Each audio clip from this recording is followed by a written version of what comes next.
Good morning, everybody. Welcome back to another episode of the Tim and Tim Show, live and with making moves in multifamily. Tim Vest, how you doing today, man? Good. Just hanging out in Mississippi and looking at the Gulf currently.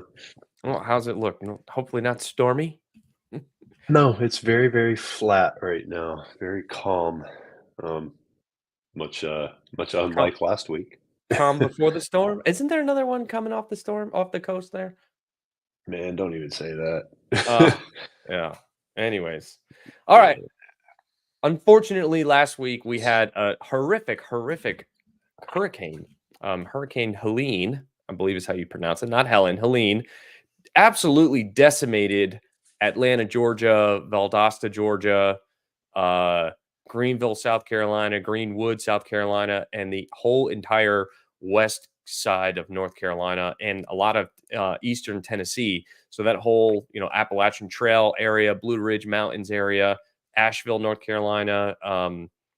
It just absolutely got destroyed. I don't know if you've seen a lot of the videos and the photos of everything that's being completely just like whole towns literally washed away from the rain and the landslides, and there's no roads in and out of the town. The only way to get into town is by helicopter. I know that Tim Vest is in Charlotte and I'm in Wilmington, and there have been a lot of people that I know from the Charlotte area, a lot of NASCAR drivers too that own helicopters that have been flying in, supplies and water and food and everything to Western North Carolina. It's pretty miraculous to see the faith in humanity restored when there's a natural disaster, and how many people are just doing whatever they can to help other people out that are in need right now. So it's pretty tragic stuff.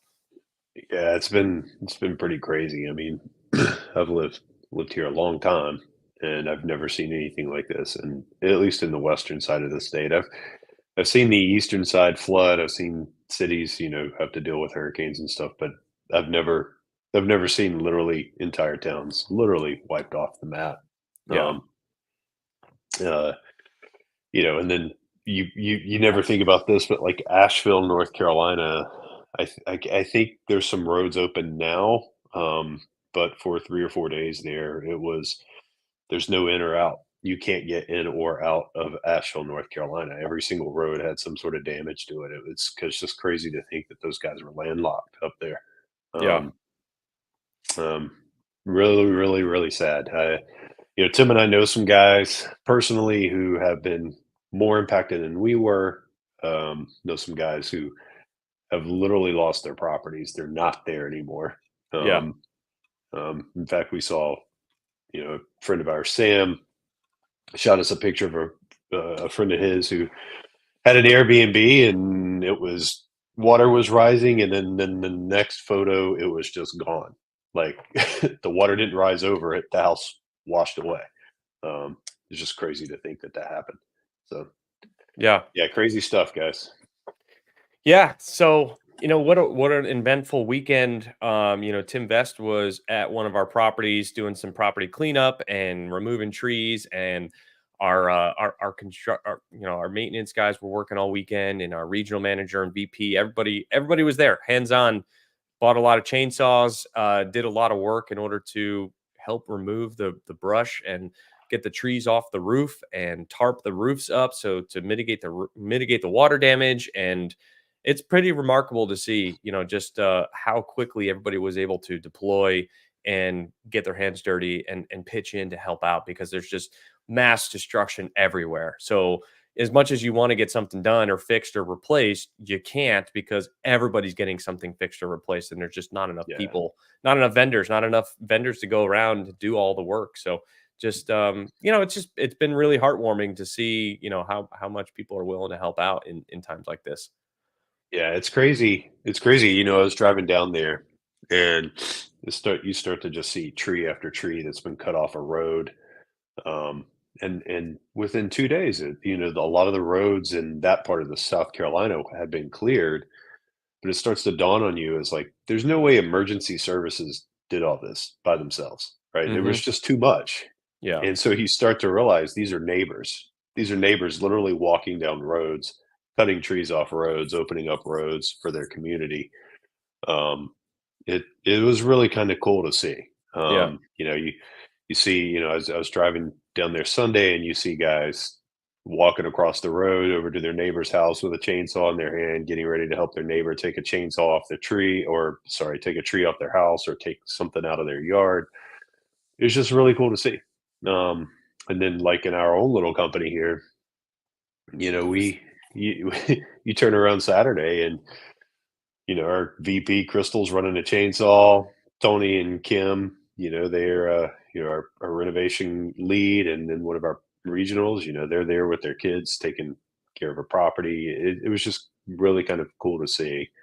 And then Sunday, I had the opportunity to kind of work with them. Kim, Tony, your kids are amazing. They were busting their tails. It was really cool. It was really cool. Yeah, it was one of the other partners on one of these deals, he made a post, when a Tim Vest special.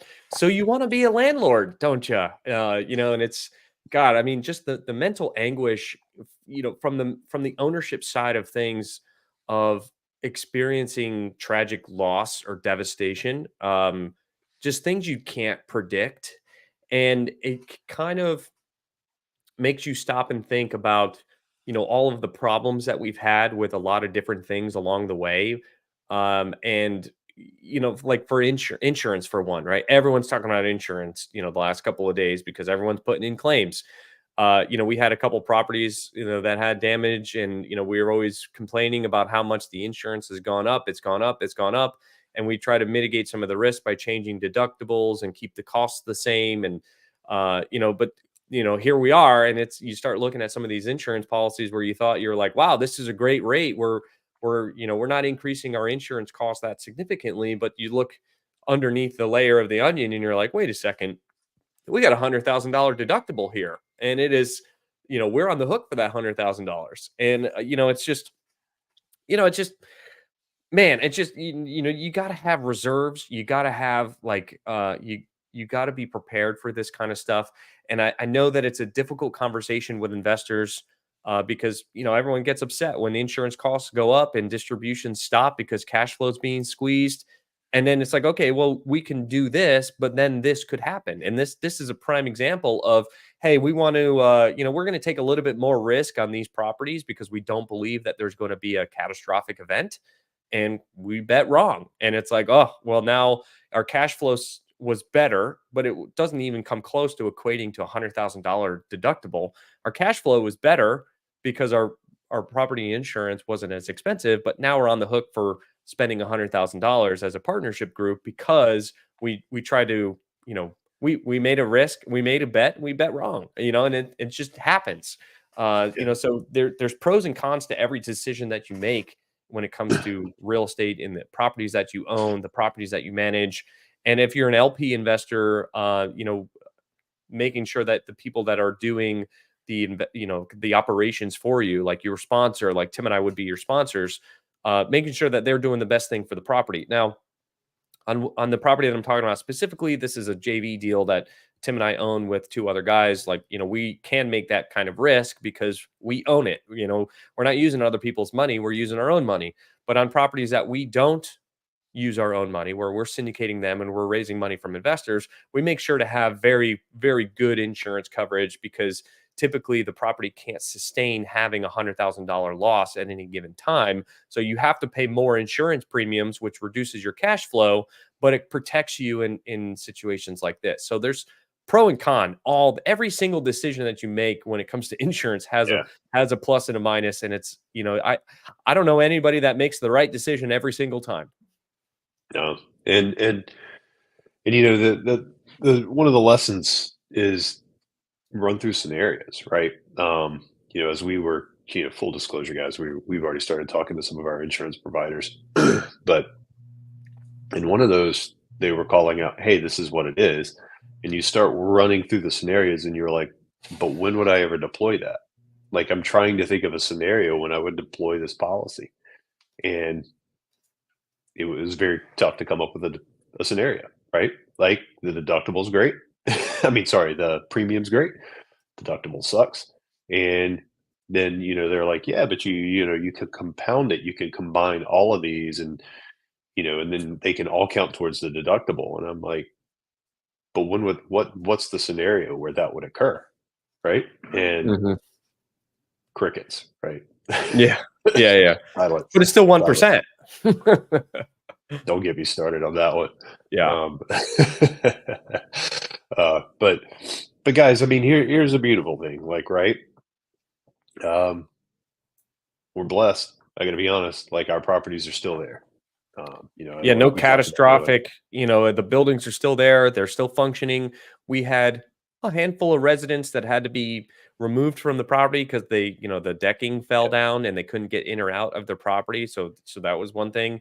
And we had another property where a tree fell through the side of a building, not on top of it and completely crushed it or whatever, but it went through the side, which is a rather soft entry point. It's just always be plywood, right? So it ended up going through the side of a building, which is, not a catastrophic loss, but that person was displaced out of their unit for, they'll be out of that. We moved them to a different unit, right? Because they can't live there. But I mean, all in all, the damage there's, I don't know, maybe 10 grand or something to fix that siding and the yeah, OSB and whatever. But, thankfully it's not, well, we had a building crush through the middle of our right. property, completely destroy all the trusses, injuring a person or two along the way or somebody's animal as well. It's like you got to count your blessings when you have them for sure. Oh yeah, man. My first reaction when I saw a couple of the properties that we have was like, man, crap. Something to deal with. Got to deal with this. But then you start to see the perspective, right? You start to see what other people are dealing with. You start to see, pictures out of Western North Carolina, and you're like, man, we were lucky.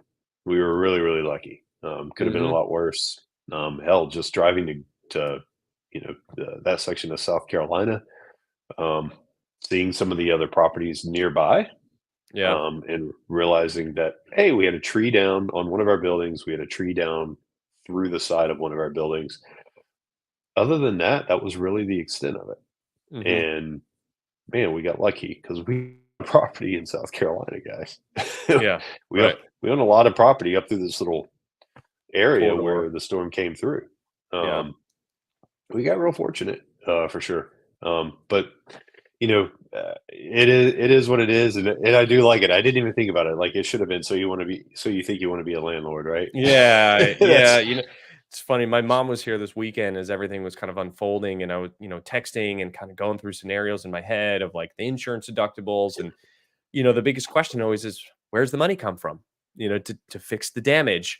And, that level of stress, it doesn't, it's not a 9 to 5 job. It's not something that you just wrap up and walk away. It's, it eats at you and you're constantly thinking about it day in, day out.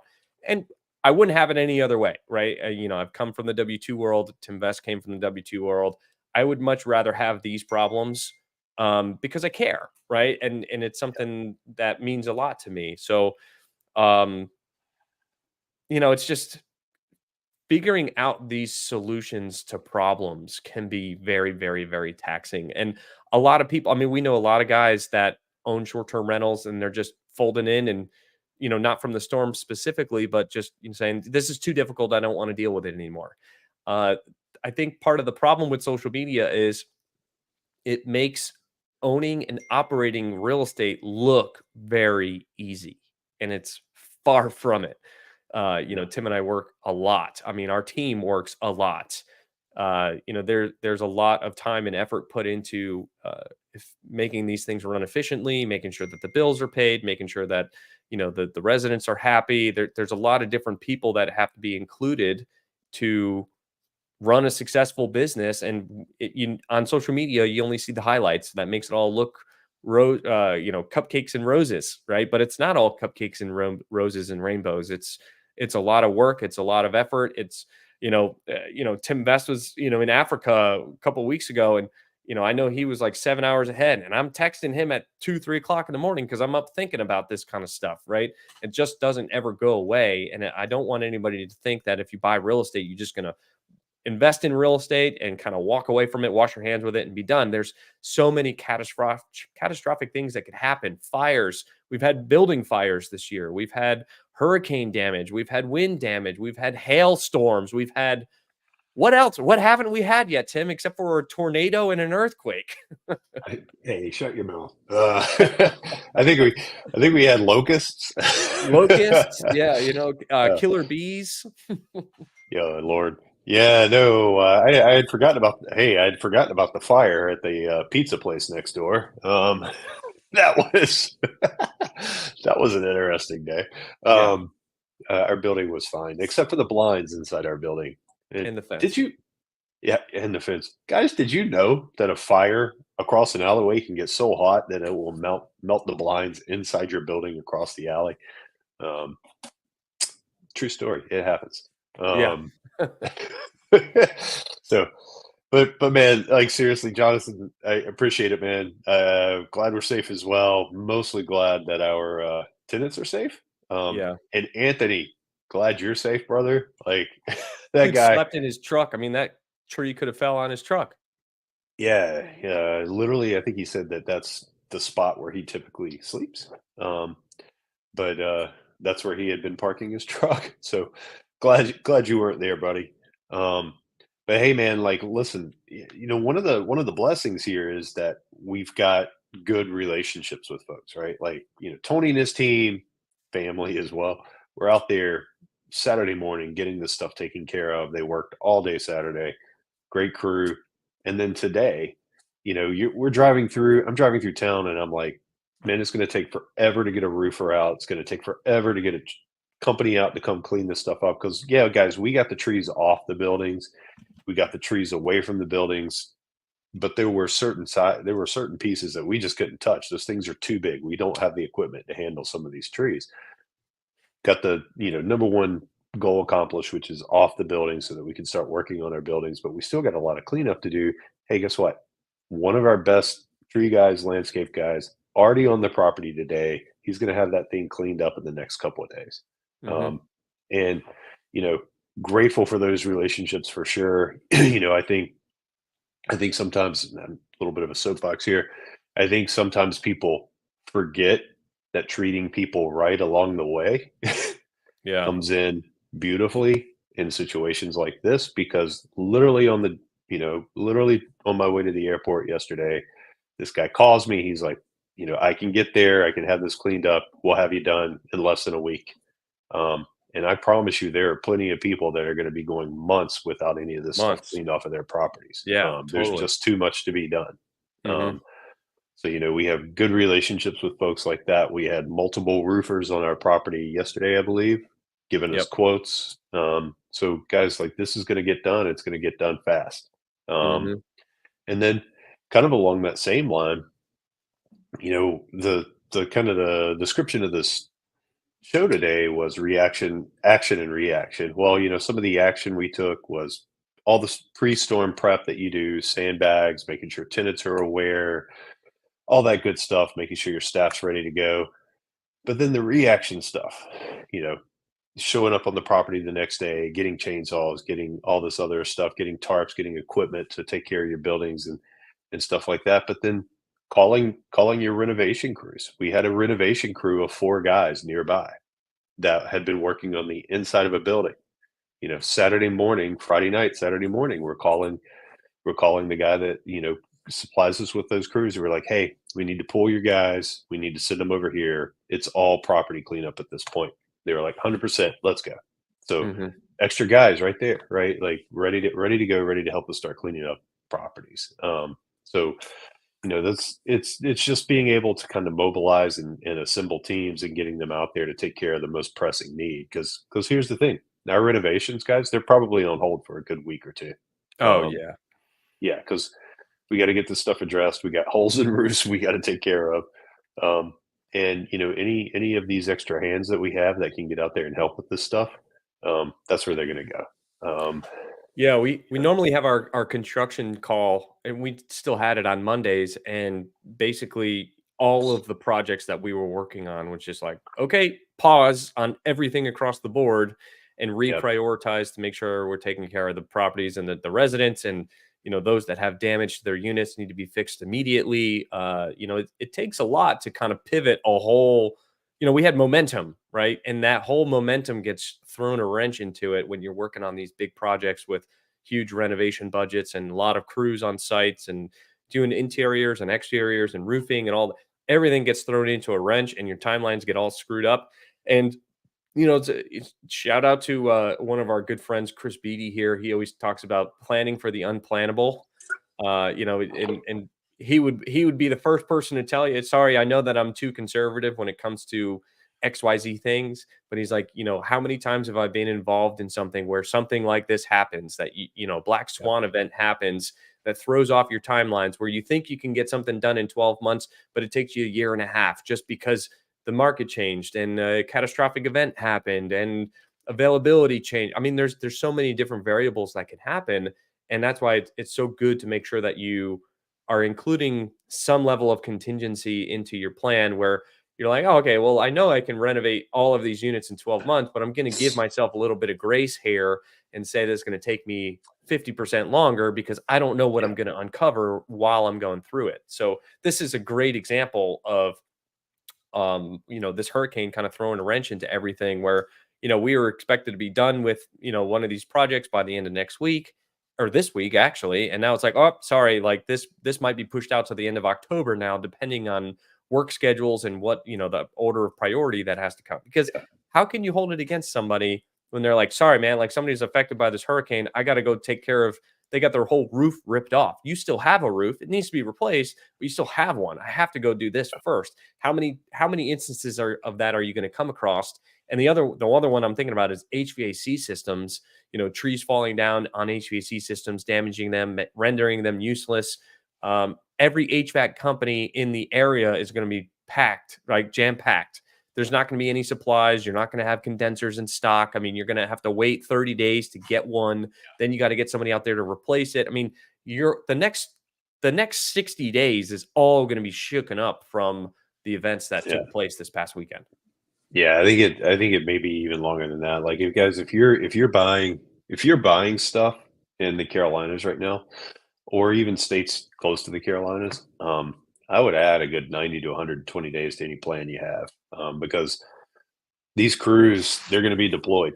They're going to Yep. be they're going to be helping clean up. They're going to be helping rebuild, and quite frankly, they're going to go where they know there's work, and there's Yep. work There's a lot of in these work. areas. Yeah. And so, if you need crews, if you need supplies, and keep in mind, by the way, it's going to be weeks before some of these areas have power. So things like HVACs and stuff like that we don't know if they work or not until the power comes on. Yeah. We're And some of our those properties aren't supposed to get power back till the end of this week. if Maybe. that, right? So we don't know what we don't know how much of a constraint on the supply chain this is going to be. So Nope. just be planning for that. Be conservative. Be Chris Beatty here. Be very, very conservative in your timelines. Yeah. Um, I would highly recommend that for sure. Yeah. So So all right. Well, that's all we really had to talk about today. We just kind of want to come on and, if there's something that you can do to donate and help out the people in Western North Carolina, Eastern Tennessee, South Carolina, Atlanta. I mean, this whole path of destruction. yeah, There's caravans of people bringing food and water and supplies from local areas just because there's no access in or out. So if you can get involved, please do so. I know that they're doing like a lot of charity donations in my area. There's convoys of trucks and trailers and stuff being brought to the west. I mean, Western North Carolina is 6 to 8 hours away from here where I live. So, there's a lot of people that are bringing stuff out, electrical companies, anybody that can go lend a hand has been helping a hand. So, get yeah, involved in your community. If you have charitable donation goals, now's a good time to hit them. yeah. Obviously the Red Cross guys, but one of the groups that's really, really helping out in the Western North Carolina is Samaritan's Purse. Um, Reach out to those guys if you want to help in some way, shape, or form. They have a very specific list of supplies that are needed in the western side of the state. And the other thing you can do, unless you're going with a group like Samaritan's Purse to specifically help, just stay out of the area. Yeah. The it is on every road sign all over North Carolina right now that just literally just says Western NC closed. Hmm. Um, so, by the way, I've never seen that in my lifetime. I've never No, heard of an entire portion of a state just closed. no, So me neither. it's kind of crazy. Yeah. So, but guys, yeah, if you can help, if you can donate, please do. Um, and again, Samaritan's Purse, Red Cross, those are groups that are doing things. Yep. All right, guys. See you next week. Peace. See you later.